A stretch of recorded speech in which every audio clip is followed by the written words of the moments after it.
How did Vietnam War combat tactics affect soldiers? Imagine being in the thick of a jungle where every sound could be a threat and every movement could be deadly.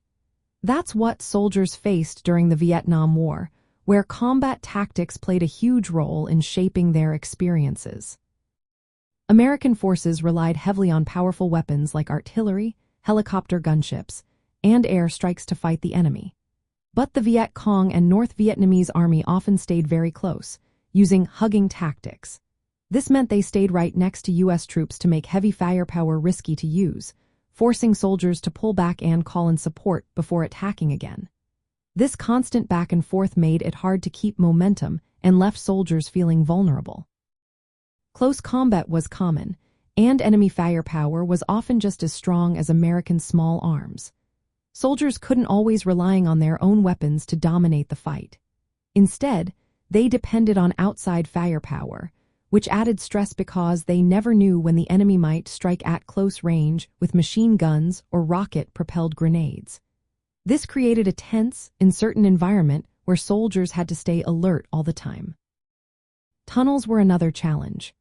The Viet Cong built extensive tunnel networks, and soldiers called tunnel rats had to crawl into these dark, claustrophobic spaces to clear them out. These missions were dangerous and mentally exhausting. Soldiers used quieter weapons and red-lensed flashlights to avoid detection, but the risks of booby traps and darkness made these operations very tough physically and mentally. The war's tactics also affected soldier morale. Many soldiers were rotated after about a year, so they often focused on surviving until they could leave rather than fighting aggressively. First combat experiences could be shocking, and as their tours ended, some became more cautious or withdrawn. Racial tensions and feelings of hatred toward the Vietnamese added emotional strain, making social interactions difficult. The American military initially used large unit, conventional tactics, but these didn't work well against guerrilla fighters. Over time, they had to switch to small unit operations, stealth, and more skillful tactics.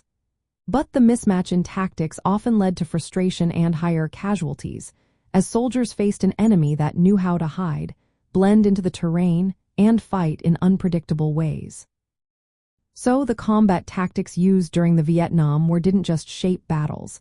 They deeply affected soldiers' physical safety, mental health, and overall war experience. The close-range fighting, tunnel operations, and shifting strategies created a tough environment that tested every soldier's resilience and adaptability.